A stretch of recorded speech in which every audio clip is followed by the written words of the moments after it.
is the Odd Pod. I'm Kat. I'm Dee. And this week, so many crimes, so little time, so many Irishmen, or Irish-adjacent people, more like it.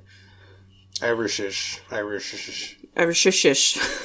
Ordinary Decent Criminal from 2000. The accused is a very clever man. How does it feel to be the most wanted man in Ireland? Sometimes I think he's not a real criminal at all. He's just a big show-off. Ireland's most notorious criminal. We're number one. Not anyone else. Morning. Like to make a withdrawal, please. Is planning his biggest job. Now is the time for a job I've been thinking about the last few months. We'll sort of drop in until someone arrives the next morning. Easy as pie. There's just one little problem getting in his way. Will the accused let us see his face, please? Fame. This thing of me becoming a bit of a TV star lately, I want you all to know, it's not going to change me one little bit. I think you should take up painting. Why? So I'll be remembered. Nah, so you could do the kitchen. So I really have no idea what you thought about this movie. I mean, I feel like... It was okay. I kind of enjoyed it. I thought it was fun for the most part. I think it was just a little bit weird. The way that they laid out the story was kind of strange. That was intentional. That was highly intentional. Correct, sir. Well, how so? That's like an Irish thing to do or something? No, they were trying to get their, what's the fucking movie? It's like a ham-fisted way of it being like an Irish Goodfellas or an Irish... What's the fucking movie with Kevin Spacey, where he's like... The Usual Suspects? Yeah. They were kind of trying to make something like that, but they couldn't figure it out. Yeah, I kept waffling. I'm like, oh, I really like this movie. And then I was like, well, do I really like this movie? Yeah, I don't know. Yeah. There was a lot of things to like about it. Yeah. I was pleasantly surprised. I don't know what I was expecting, but I wasn't expecting this. Yeah. Let me read the synopsis really quick. Ordinary Decent Criminal. Coarse, strange, comedy, and suspense. Strange. Coarse. Two-time Academy Award winner Kevin Spacey leads an all-star cast in this fast, fun, and suspenseful story of clever crime boss and the lost art of the heist. All-star? I read that, and I'm just... Who? What? I mean, there's a few people that are, like, now famous. Almost everybody that's in this was famous later or was just famous for a minute. A hot second. Like Linda Fiorentino. In the middle of the 1990s, Linda Fiorentino was a rising star and a significant sex icon. She won praise from critics for her performance as a femme fatale in the neo-noir movie The Last Seduction. After that, she became a household name thanks to the hit Men in Black. A few short years later, Fiorentino's career had cooled to the point that she was practically retired amid rumors of troublesome behavior. I thought she was in more stuff. She looks so familiar, but I think it's because there's a younger actress now that's kind of popular. I can't remember her name, but they look alike. She took the torch. Yeah, and it's, I don't know, I thought she was in more stuff. I mean, all that she was in was that I think I've seen her in is Men in Black and Dogma. Yeah, that's it. That's really it. And she was like in a couple of years, and then she just kind of fell off the face of the planet. She faded away. Yeah. Our director, Thaddeus O'Sullivan.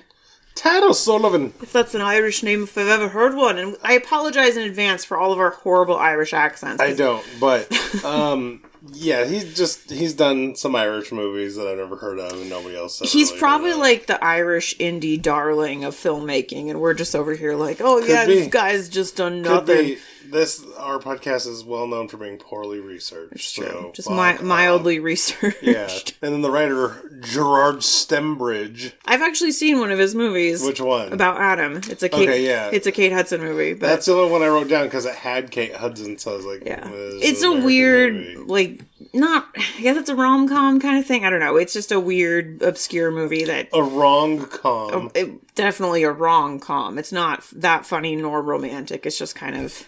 It's a Kate Hudson movie. It's just kind of a fluff, kind of a garbage movie, in my opinion. That makes sense. Then obviously our star is Kevin Spacey. I love Kevin Spacey. I don't know if you're allowed to say that anymore, but I love Kevin Spacey. Yeah, it's fine. It's fine. He has a weird role. Yes, it's a weird role, though. For him it is. I guess. I mean, I think he did a pretty good job in it. His Irish accent is fucking abominable. Keep your eye on the papers, because that'll be the first place you hear about my next job. I honestly, there were so many characters and so many people talking. I don't think I paid that much attention to his accent, because I was thinking about that. Oh, no, I was thinking about that the second he opened his mouth. I was like, what are you doing? It is kind of weird that they would pick him instead of... picking him is fine, but only if you can do the accent. But that's what I mean. If it's supposedly so bad, like, why would you not pick... Oh, supposedly not, then. It is bad. Right. Why would you not pick, like, an actual Irish person? I feel like they made this movie for him in some way. Like, he's just demanded to use his Irish acting chops? Yeah, I guess so. And then Linda Fiorentino, which we already talked about, her Irish accent was also horrendous. I think maybe it just sounds like a caricature. It wasn't even a caricature. Say the word. It just wasn't good. It's just bad. It's like, what? I think because... I think the average person probably wouldn't be able to tell, but because we've watched Dairy Girls so many times. No? It's just bad. It's okay. They can be bad. It's fine. No, it is fine that they're bad, but I'm saying, do you think that the average Joe would pick up on that it was bad? No, I mean, if you understand what it is, yeah, probably. But as bad as her accent was, I don't even feel like she really needed a speaking role for the most part. Neither of those ladies did. Yeah. I mean, it was such a bizarre... And this guy gets to bang two chicks sisters? Like, what? And most Irish people, like... it doesn't really seem very Irish to me. It doesn't seem like anything to me. It seems very strange. Like, it was just something the writer was, like, writing out his fan fiction or something. Well, it's almost like it's his whole fantasy. A little bit, yeah. But, I mean, to me, the real star of the show is Stephen Delane, because anytime that Stannis can be here, it's great. Stannis Baratheon. Oh, my God. He looks so young, though. As the steamy cop. Yeah, which we saw him before in Greatest Game Ever Played, but he's just Stannis. Like, that's just who he is forever to me. He's great. Well, of course, yeah. And I'll shout out his other wife, the Helen Baxendale, was the chick from Friends, Ross's almost wife. I'm gonna talk anyway. I'm in the States with your sister and your friends, and it's all over with Colin. I came here to tell you that, and to tell you... What? Yes, Joey, you can have all the chocolate you want, just take it. I came here to tell you that I love you. The one who's a lesbian? No, the one who was British. See, I've never... Yeah, I haven't seen it. I happened to see that in this, and I was like, oh... Right. Okay, yeah. No. The one that, like, he almost married instead of Rachel, that kind of thing. Oh, like, got it. Like, big oh my deal. God, big deal. Right. Did anyone ever really think he was going to marry that lady? I doubt it. The art critic guy was Christoph Waltz. Well, obviously. Yeah. Well, I'm just saying, before we move on. And then this was Colin Farrell pre-douche. Yeah, this was like his first thing. I actually saw him and I was like, oh no, that's not actually Colin Farrell. It's just another Irish guy that looks like Colin Farrell. No, it's Colin Farrell. No, it was Colin Farrell. I was like, oh, okay. This is like total pre-douchebag. Babyface young Colin Farrell. Yeah. Before he found like fashion and douchebaggery.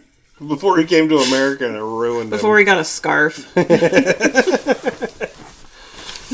And then just a ton of... There were so many characters. I didn't know anybody's name. The guy that was his best friend, the Tony guy, the second in command...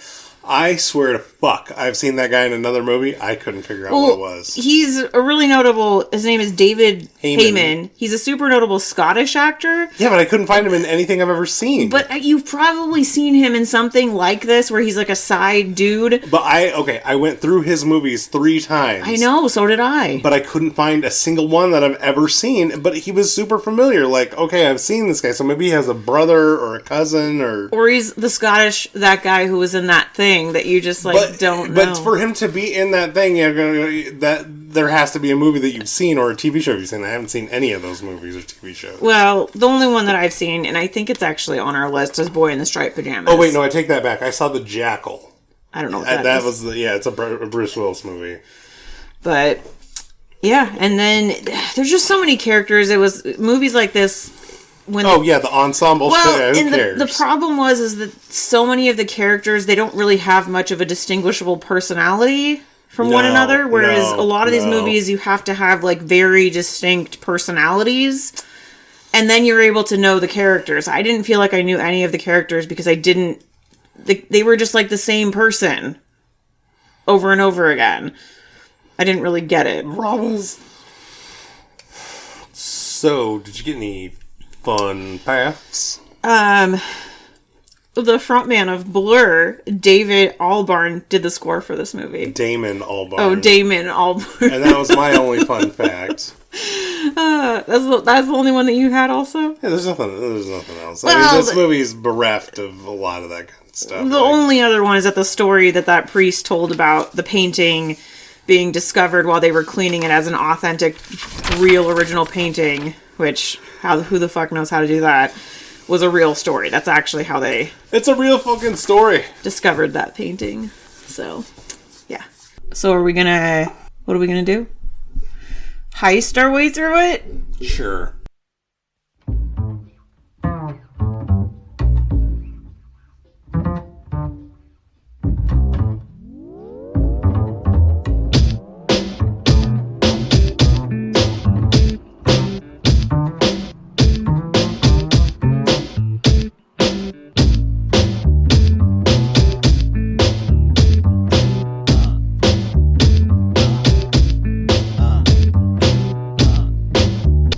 Because we start off with them robbing a bank and then straight into court with the weird, like, I guess this is a European thing where they wear it's a Irish British it's thing. So bizarre where they wear what is it lawyers, called? They wear wigs. It's so weird, like powdered wigs. It's so weird. Like I thought this was a thing that had like nobody did anymore, but it's hopefully they don't do it now because this was 20 years ago. I know, but if they still do it now, that is fucking weird. It's like, so what weird. are you doing? It's just bizarre. I don't know. Let's play up and do court. Life sentence for you. No. Even though it's... So this is the thing I don't understand about this movie. He's this well-known criminal. Everybody knows he's a criminal. All the bank people, when they see him show up, they're like scared of him. They know he's a criminal. Everybody's just okay with it. His family knows he's a criminal. But he's not in jail. Like, I don't... Well, they can never pin it to him. But it's so obvious. Everybody knows it's him. It doesn't make sense. Well, yeah, it's like... that's the thing that doesn't make... And it doesn't make sense. But he's like... It's almost like he's like a Don, like a mafia guy, but... Yeah, I guess. Like the Irish mafia in a way. But not the IRA. They're anti-IRA. Well, yeah, the regular folks. So he's in court, and there's all this blah, blah, blah. And they try and arrest him for drugs immediately outside, and he shows them his asshole. Yeah, I was really into the movie at this point. I was like, oh, this is going to be great. This is going to be hilarious. This is going to be fun. That this was a sign that it was going to be good, but, it was good. Don't get me wrong. Don't get me wrong. But it is a good movie. Yeah, I enjoyed it. It's enjoyable. And, then we get the family dynamic. He has 2 wives. Okay, he's got kids. Oh. And his family's just totally... even the kids are like, oh, there's my dad on TV being a criminal. And he tells them stories about... Well, we'll get into that. But yeah, okay, so then the cops are following him the next day. Yep. And he tricks them by running them out of gas. Yeah, he takes them way up on the side of the mountain. And you would think they would have done this before, but clearly not. No, this is the first time. And he trades places with one of his mates somewhere else. To go back in and rob the dole office? Yeah, they robbed the welfare office. But it's like everybody just gets money. Well, all the people that are on welfare, yeah. But I guess why would he be... Well, he doesn't have a real job. He doesn't have a job. Okay, got it. None of those guys have jobs. So, they collect fucking welfare. Okay, I didn't know... For them and their families. That's what the dole is welfare. I didn't know if it was a thing where it's just everybody gets a base level income or something like that. No, this isn't Alaska. I don't know. So they rob the dole office, and then we get the story time with the kids. With the mansions and the criminality and... Yeah. Don't call them pigs and, just... Well, he's telling him the story about how... Well, they lived in public housing. They lived in public housing, and they were going to tear it down, and they stood their ground, him and his 2 wives. So then they just gave them houses because they wouldn't leave. Yeah, they wouldn't leave so they could tear it down for God knows what. Yeah, and he's like, you got to stick together, and you'll be all right. And be loyal. That's a big thing for him. And that's basically the whole movie is based around that. So yeah, then he goes to bang the other wife, and did they have like a schedule? Obviously they did, because she's like, "You're late," and they haul him off to jail again. Yeah. For, I guess, the welfare. Him. No, it was for the welfare office thing. Yeah. Yeah, but they don't know it was him. Obviously, I mean they do, but they don't. Well, yeah, because he bamboozled them. He switched them around. Yeah. Those two idiot cops just couldn't hang with him at all. Well, because like Stannis once Stannis got involved, he's just like in the background, and then he kind of comes to the forefront. And obviously, we're gonna call him Stannis, just like we did in the other movie. Because that's There's his name. no fucking reason not to call him that. His name is Stannis Baratheon. Do you know who I am? Never had the pleasure. This is Stannis Baratheon, the one true king of the Seven Kingdoms. We're not in the Seven Kingdoms, and you're not dressed for this weather. It is customary to kneel when surrendering to a king. And so now he gets the idea, brings all the mates together, and there's some guy who used to work for the IRA that's now on his team, allegedly. Yeah. And everybody's a little sussed out by this. Skull or whatever his name was. Yeah, something like that. And he's like, we're gonna rob this jewelry factory. And I kind of liked the way that as they were explaining the heist, they were showing, like, what was happening. So, see, that's what I mean. That's where they're trying to get in the Goodfellas, why do I keep forgetting the name of this fucking movie? What is it? What movie? I don't know. The one we just talked about with Kevin Spacey, the Usual Suspects? Yeah, The Usual Suspects. Oh, okay. Yeah. I keep thinking you're thinking of, well, there's those two other, like, British movies. That have Kevin Spacey? No, they don't have Kevin Spacey. They're, like, heisty kind of movies. Like, like Snatch? No. And, like, Lock, Stock, and Two Smoking Barrels. No. I mean... I feel like they were kind of trying to go for something like that a little bit. Because this was the same year that Snatch even came out. So. Oh, okay, so maybe not. So it was just a common, popular thing to do. I really feel like those movies are quite different. Maybe I just haven't seen them in a long time. Oh, I love both those movies. Anywho.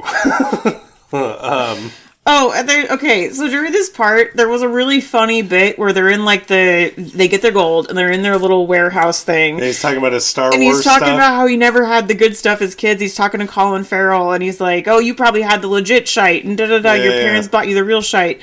And it's just, I really enjoyed that scene. I thought it was very funny. Yeah, it was very good. That was actually probably the best scene of the movie. And it's a small bit that's not really relevant to the rest of the movie. No, not at all. But the only part that's relevant is that guy turns. Yeah. Because he's no longer getting his money for a minute. Yeah. And he starts fucking crying like a little baby. Yep. He gets what he gets. Fucking bitch. But the gold bar job gets fucked. Because they stuck it in the car, which I guess was smart. It was a decent idea, but poorly executed, because instead of paying somebody to take them where they needed to go, he's like, oh, we'll just kind of trick these people into taking them. These old, unsuspecting people that they won't lay an eye on over the border. Well, the problem is the fucking door got knocked off. So, question. Does that mean the old people, did they take the gold and leave? No, because the old people ended up showing up at that resort, I think.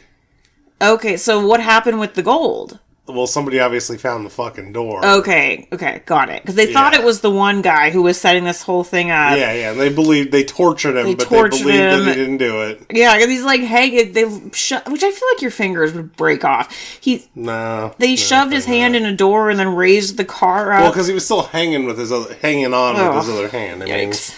And then he's like, okay, I believe you. Sorry about that. You're going to go to the hospital. I don't have to pay you for that, right? It was good. And then after this, he goes and gets his wives, and they're going out having a good time. And this fucking IRA douchebag and Billy, the little bitch. His brother, Billy. Is that his brother? Yes, that's that's right. That's his brother. And that's why he got so mad, because his brother's like, oh, hey, this IRA guy, he wants to make a deal with you. Yeah. So Kevin Spacey's pissed, and he tells the IRA guy to go fuck himself, and then he Twice. tells his brother to go fuck himself. Well, he doesn't just tell his brother to go fuck himself. He basically excommunicates his brother. He says, hey, here's some you money. go to the States or you go to Britain, but you get the fuck out of here right now. Yep. Because, if that guy doesn't, one side is going to have to fucking kill him. That's why he sends him away. He's like, hey, you got to go. Because he, like, owes the IRA money, I guess. Yeah. It or favors or both. It wasn't clear exactly what for, but... it seems like it said they helped him dealing. So obviously he was dealing drugs, and they either helped him... Or guns. Could be guns. Or guns, yeah. So they either helped him, and he owed them favors, or he owed him money, or both. Yeah, probably both. Because favors is actually worse than money. Why would favors be worse than money? In any kind of crime thing, favors is always worse than money. I guess, because money is, like, replaceable. Right. It's not the finite. favors, Yeah. Yeah, the favors give you control over the person. That's true. That makes sense. Yeah. And so then he goes... There's this whole thing with this painting now. Yeah, the art gallery. He goes with his wife to the art gallery because she got this painting like a poster. She got a poster that you would get in an art exhibit, like souvenir shop, and she's like, I really like it. I'm gonna hang it above our bed. And then he goes with her to see the actual painting, and then he sees this priest guy, realizes that they're the same painting. One of them is a copy, so he decides he's gonna steal the painting. She knows he's gonna steal the painting, and she's like, she said that she wanted him to steal the painting so that they could redo the kitchen. Did she? I thought she was giving him a face that was like, no, don't do it. No. She was saying, do it. And she said, do it because I want you to redo the kitchen with the money. Okay. And this painting is worth they're saying, was it $30 million? $30 million. Yeah, $30 million. Which doesn't track with later, but... Of course it tracks with later. Really, they're going to take $100,000 for a $30 million painting? They can't get rid of it. Yeah, okay. Even in the beginning, because it's worth $30 million, but there's no way they're ever going to be able to get $30 million. Because it's a huge painting, also. Well, that doesn't matter because they got to pay the people that are going to broker the deal. The person that ends up buying it's not buying it for $30 million, right? You know, the oil guy that's going to buy it is going to buy it for 10 at the most, right? You know, because it's going to be 20 or 30 years before they can be like, oh, by the way, I have this. That's true. Oh, it reappeared. Magically reappeared. It reappeared because you fucking bought it when it got stolen, you dipshit. Yeah. And isn't it wild to think about all the art that's been stolen? And then it shows back up. And then it shows back up mysteriously. Yeah. It showed back up. That would be an interesting thing to read about. Like, yeah. I think that stuff is interesting. Yeah, it's kind of interesting. So Stannis is like telling the police chief, oh, hey, we know it was lit. We know it was Kevin Spacey. Look, I saw him. He was here before. And the fucking police chief's like, get the fuck out of here. No, it's not him. There's no way. Because what we skipped over was the trial, the end of the trial. They blew up the fucking judge's daughter's car in front of him. So the judge was pissing his pants and made him innocent. Yeah. Like, really pissing his pants on the stand. Yeah. So that was just a fun little Irish car bomb scene. Side bit. Yeah, side bit. It was the ex-IRA guy that he got to do it. Yeah, of course the ex-IRA guy fucking blew up the car. Of course. Yeah. And then the police chief, when I guess they're talking to somebody from Interpol or... Yeah, it was Interpol. And he's like, oh, this isn't familiar with anybody we know. It's definitely a local thing. So then the colonel's like, oh yeah, we know it's this guy. And Stannis is like, what the fuck, dude? I told you that. So they're going to the fence. He's supposed to come look at it. What's a fence? Okay, what is that? A fence is a person or an entity that takes stolen items and buys them from you and resells them. Okay, they're the middleman. Well, yeah, they're the middleman. They're the way that you can kind of... Because it's not like you can go and be like, yo, here's this stolen piece of thing. You've got to have the person that basically like launders it, kind of. It's like the launderer of stolen goods. Got it. So it's what's his face? Christoph Waltz is the fence guy. And right away Michael knows that this is bullshit. He knows that somebody told somebody he knows. Because it happened too fast, I think. Right. And so they like trick Christoph Waltz in like the... Well, he takes apart that flashlight. I couldn't give a shite, man, to be honest with you. Well, it's a beautiful Caravaggio, isn't it? Well... Well, of course I realize, I suppose that money is your main interest. I can tell you don't like to talk. You have no interest in conversation. Not true. I love a good chat, man. So, these are the beautiful Dublin mountains. Spot the plane. They've got it, sir. Good, good. Let's hope the weather remains fine, especially if we have to view outdoors. In his room, though, he takes Christoph Waltz's hotel key and sneaks into his room and sees the microphone, so they know, so that they're able to set the police up with the whole situation. They set the police up in a hilarious way. You know, they're saying they're going to this town. They send everybody out to that town. Not there. They actually drive him back into Dublin, duct tape him up, and call him homeless. Yep. And then there's a scene of Michael swapping the real painting with the copy that's in the church. Where it originally was. The priest had actually given it up.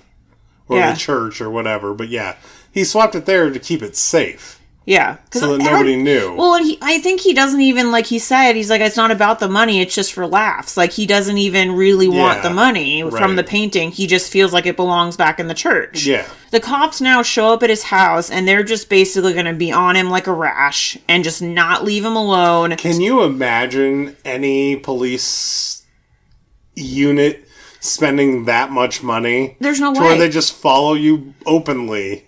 Well, but I guess for the rest of your life and your whole crew. It's a $30 million painting, though. I mean, that's the thing. Is right, but I mean, still. Yeah, it's insane. 24/7? Because there's like 10 guys or 8 guys in his crew, and they're following every single one of them. Everywhere, following his wives, following, like, everybody. And this is where Stevie gets a stick up his asshole because he's not making any money. And he's like, oh, we should sell it to the IRA for $100,000. Yeah. It'll get everything back to the way it used to be. And he again tells the IRA guy, like, oh, you think you got me, but you can fuck off again. Right. And he was saying that Stevie, like, he's supposed to be in on the joke, and he's not. Right. He refuses to be in on the fucking joke. Like, the painting wasn't being stolen to sell, dipshit. Yeah. And he just can't handle it. So Stevie goes behind his back. Or we don't know it's Stevie yet, I guess. Oh, of course we knew it was Stevie. He knew it was Stevie. He called it out. Yeah. Basically, it's this whole thing about he's going to sell the painting out from under Michael and at the same time coordinate a bank heist while all the cops are with the painting so they can get... the IRA's gonna rob the bank. Right. While he's getting the picture. But Michael is way ahead of them, this whole thing. So and he has Tony on the inside who was going to go along with it. And he's like, no, this is how it's actually going to go. Right. And Tony's like, oh yeah, that's a smarter idea. I probably won't die this way. I won't get shot by the police this way.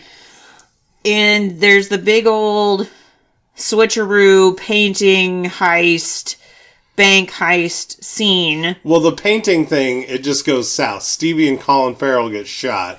Yeah. Immediately. And the painting gets, like, completely obliterated. Yeah. And then that's when I remembered, I was like, that's not the real painting. Oh, I knew it the whole time. Well, no, I was just waiting. I was like, okay. I forgot about it. Like, I completely forgot. I forgot about it until the painting was shot. And the guy was like, hopefully that doesn't come out of your salary, boss. To Stannis. Yeah, yeah. And so at the bank, Michael is there. His buddy is there. Yeah, Tony and Michael are there. And they time it just so... to where they fuck everything up. Yeah, they fuck the whole heist up. First by knocking on the window of the getaway driver was the IRA guy. Was the IRA guy who joined them for that job and blew up the car. And he's like, oh, I'm so disappointed I'm so disappointed. And that guy got fucking pissed.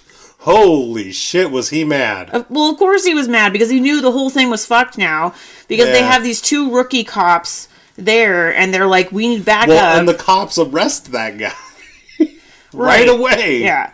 And inside the bank, so then all the armed cops show up. Right. This was the best part, was then Michael is able to send all the pedestrians, the regular people out of the bank running. So they can't shoot his friend who's getting away on the motorcycle because they'd kill a bunch of civilians. Yeah, yeah. And then Human shield. He's able to trick them further by sending out the IRA guy and tricks them into thinking it's him. Yep. And that guy gets shot in the face. So they think he's dead. Yep.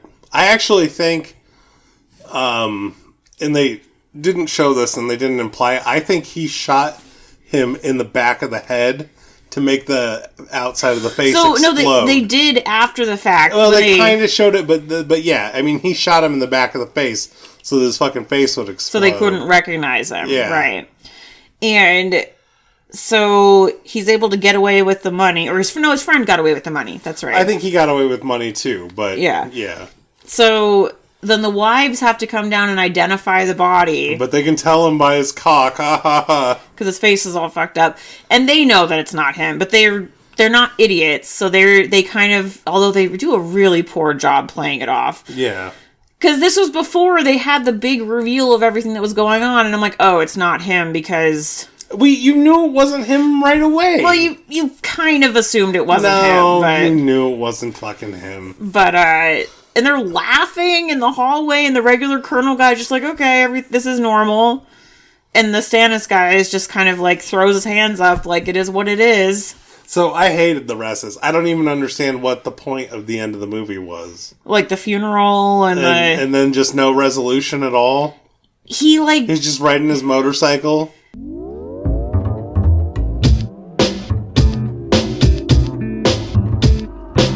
But he's free as a bird now. He's gonna leave everybody, and he sends postcards to like his kids and shit. Yeah, that doesn't work. It doesn't make sense. Like there should was that, and I think that's maybe why. Because I was really spoiler. I docked it points for the end. I was not happy about the end. I like as we're talking through it, I'm like, oh yeah, man, I was really into this movie, and I think the end just kind of like not like the whole thing where he swapped the body. That was cool. Like that was that's what I mean. The end, the literal last 5 minutes. Ruined it a little bit. Yeah, it just I don't know. There should have been something where like he was able to meet up with his family, or maybe he meets up with his brother in the States or something, and takes his family to the United States or to Britain or something. Maybe he just becomes a different dude. But he still has all the same shit. Like has his family and everything? Yeah, how are you gonna just oh no, I don't have my family anymore. I'm just a motorcycle riding guy. Well, especially when his whole thing is we have to stick together. And he's gonna fucking steal candy bars for the rest of his life? Give me a break. When he's in the store at the very end with the old lady and he steals the candy bars, that was a little weird because he seems like the kind of criminal who like wouldn't do that kind of thing. Because he shouldn't do that kind of thing. He's stealing just from some lady on the side of the road, right? A really small business. Like it doesn't make any sense. Yeah, the whole thing just didn't stick correctly. Yeah, the last 5 minutes kind of ruined it a little bit. It's like, here's this great gymnast routine, and they just fall on their face at the end, like. Bleh. Yeah, they're the chick with a broke her ankle, but this time she didn't stick the landing. Yeah, she actually just broke her ankle and fell out. Yeah. So, you got some hordes? Hordes. This is my first award I've been telegraphing. It's like, here's our wannabe Goodfellas. Usual Suspects movie. B-level Irish. Just off. We tried. It's the painting version. Yeah. It's the fake painting version of the Goodfellas movie. You wouldn't know unless you looked at it close and you're like, oh no. If you're an expert like D is on heist movies. Or just good movies. Or great movies, I should say. It's the difference between a good and a great. Yeah, this could have been a great movie. It really could have. If they tried hard, and it was a little, yeah. It's the who's who of Ireland, but not really, just Irish adjacent, sort of. My second award is, your accent is so bad you deserve to have been canceled award for Kevin Spacey. Oh, poor Kevin. This is just retribution way later for that. Yeah, it's payback. It got served cold. The kid saw this movie and said, fuck you. Oh my god, we gotta cancel this guy. Well, I mean, you have to put Irish people be drinking and fighting award. You gotta put that in there, right? Yeah, I guess so. There wasn't a lot of drinking in this one, but yeah. And then I had the Stannis villain-ish Steamy Brow Guy award. Steamy Brow Guy? Steamy Brow is in there. Well, half the time the picture's on him, he's saying nothing at all. It is and true. He's just silent with his steamy brow. Like, not quite an eyebrow raise, but like an eyebrow tilt. Well, like yeah, a slight... that's what I mean. It's steamy. He's like, oh, yeah. Check out my brow. Stan is steamy brow. Okay. Christoph Waltz scene stealing cameo, because as soon as I saw him, I was like, oh my god, it's Christoph Waltz. I love Christoph Waltz. And I was so focused on the fact that it was Christoph Waltz that I couldn't think about anything else. Fair enough. Well, my last award, it's not really one, but I just thought it was funny, is the This Guy Pulls Sisters award. I mean, yeah, because Kevin Spacey, I've never heard any woman go, oh yeah, Kevin Spacey, he's so hot. Like, he's not really he's just an average guy. Slightly below average. Like, he's like a guy who did, like, I don't know, just not... He wasn't really in any clubs in high school. He kind of just stuck to himself. But he wasn't creepy. He was just like... Is he not creepy, though? He's kind of creepy all the time. Maybe now, but... I think even then, he was always creepy-ish. I don't find Kevin Spacey creepy. Yeah, fair enough. But he's definitely not hot, so I would agree with you on that one. He's not... I don't... Yeah. Like, it would have made more sense for, like, douchey Colin Farrell to be in the lead. Well, yeah, but not then. Not then. Like I'm saying now. Boy. I'm saying, because, like... Oh, yeah, that would make sense that he would have two wives, because he's kind of douchey, and he's not unattractive. So, there's that. There's that. That's all I had. So, disappointment, surprise. Surprise, surprise. I was honestly just surprised. Like, when we got this movie, I was like, oh, okay. I'm really surprised that it was an Irish thing. And then that first scene when he, goes up to the bank and pulls the gun out, I was like, oh man, this is going to be great. Surprised these accents are terrible. Okay, any remake, sequel action, I say no. Maybe remake the end. Remake the ending, the last 5 minutes. Make it make sense. After they identified his body, or fake identified his body, there needed to be like... His cousin comes into town. No, there needs to be some kind of a thing where it's like him like the heist thing, but explaining like how he got away with it and how he got his family back together. They can't just have one mystery and it's the end of the movie. Right. Like, okay, great. Yeah, I would agree with definitely the ending needs to be remade. But, yeah, that's, Any final thoughts? No, I mean, I would recommend people watching, like, if you just need a movie to watch. Like, it's not a bad movie. Yeah, I enjoyed it. It's fun enough. It's got its fun. Fun enough. Alright, so what do you think the Rotten Tomatoes score for Would you say it's an ordinary, decent film? Yeah, I would. I have no idea. So with the critics, it's got a 14%. Oh, that is unfair. I don't understand. That is very unfair. It is much better than that. Yeah, I think that this had to just be like the hipsterest douches being like, that's not authentic, blah, blah, blah, blah, blah, blah, blah, blah, blah. I don't know, something. It's not that bad of a movie. Like, it's just, every single movie doesn't have to be this amazing blockbuster amazing thing, like movies, or like this art house powerhouse, right? Or this tear jerking whatever. Like it can be just an okay movie and still be a decent movie. Like I don't understand that. That's bad. And I got 60 with the people, so that's like a little more in line. Yeah. What is your score? I'm a little bit above the average person, but I give it a 68% or 6.8 out of 10. I know that Irish dude, because that's what all people in Ireland were saying when they watched this movie. I gave it a 72 or 7.2 fake Irish accents. I swear some of the kids were fakes too, but probably they were probably British, and they were just like, because some of the kids sounded really bad, like robots. Really fake, yeah. Yeah, it was fine. Actually, talking through it, I feel like it should be about 10 points lower, but I wrote it down, so it's fine. Yeah, I think anywhere between a 60 and 75 is normal. Normal. It's just a normal average movie. Just an ordinary decent film. Yep, ordinary decent film. Such a weird name for a movie. Ordinary decent criminal. I don't know. Tell me about it. He did say it in the movie one time. Well, of course you have to. Because it was when he was talking shit to the IRA guy. He's like, you're coming in here and fucking up this, I'm an ordinary decent criminal and you're fucking this shit up. Yeah, he did say that. Shite. Shite. Da. They kept saying that over and over I think again. Kevin Spacey had a butt double for the butt scene. For the butt, where you can see kind of his balls? A little bit. Probably not. He probably liked that. He liked it. Yeah, he liked showing off his back sack. Maybe that's why he was like, they were like, open casting call, must show ass. And he's like, okay, I'm in. God damn, I got like fluff all over me. Alright, now it's time for Kat's favorite part of the podcast.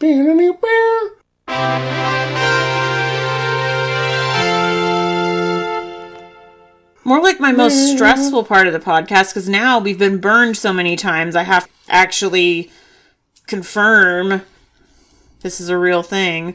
Well, this time we got number 333. You won't have to confirm this, because I think I can confirm that it's a real movie. Oh. What's the year? 1994. One of the best years ever for movies. Whoa! Whoa! But I don't know if I've seen this. I don't think I have. Okay. All right. Okay. So from number 333 from 1994 is The Color of Night. I've never heard of it. I thought you were going to say, like, The Color of Money, The Color Purple. Maybe that's what I was... I feel... It's a Hollywood Pictures movie. Yeah. Yeah? Yeah. I mean, I'm just checking to make sure, you know. Oh, yeah, because we weren't supposed to actually have watched this movie because it wasn't a real movie. It didn't come out in movie theaters in the U.S. Yeah. And the previous movie that we rolled that you thought you were getting this week, what was it called? Shit. Speakeasy. Speakeasy. Was not a real movie either. Well, when Dee says that, it's because it was Matt Damon and Ben Affleck, ironically, who we just watched. They produced this thing for HBO where it was a contest to get your first film made. It was Greenlight Productions or something like that. If you were around back then, you definitely remember it. The movie 13 minutes in was completely unfucking bearable and not really a movie. And then we looked it up. We were like, oh, no. Okay. So we made that creative decision. Which we will be doing probably a lot more from now on. Yeah. If we just don't want to watch it, we're just not going to. So this one has box office information. As I said, I was pretty sure that this is a real movie. It opened at the box office. Opened at the box office! In the United States. But I'm still glad we watched this movie. I enjoyed it. US and A. Yeah. Yeah. So. All right, next week, Color of Night. Color of Night. So you should like, subscribe. Yeah, leave us a review. Check out the YouTube, the Instagram, Facebook, all the things. Let us know how you feel. Dead Internet Theory. Anyhow, this has been Disney Odd Pod. I'm Kat. I'm Dee. Bye!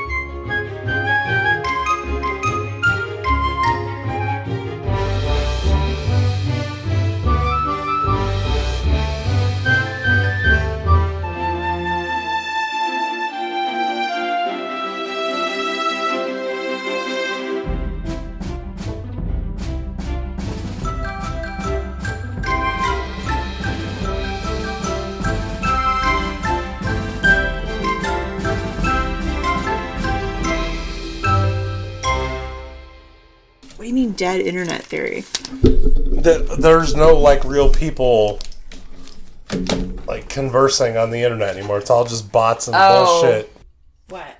Can't throw my headphones on my seat. Oh, they were sitting there. I didn't move them at all. Mm-hmm. No, they were. Legitimately. They were chilling, yo. Quit screwing around. You screw around too much. How was your espresso? It was good.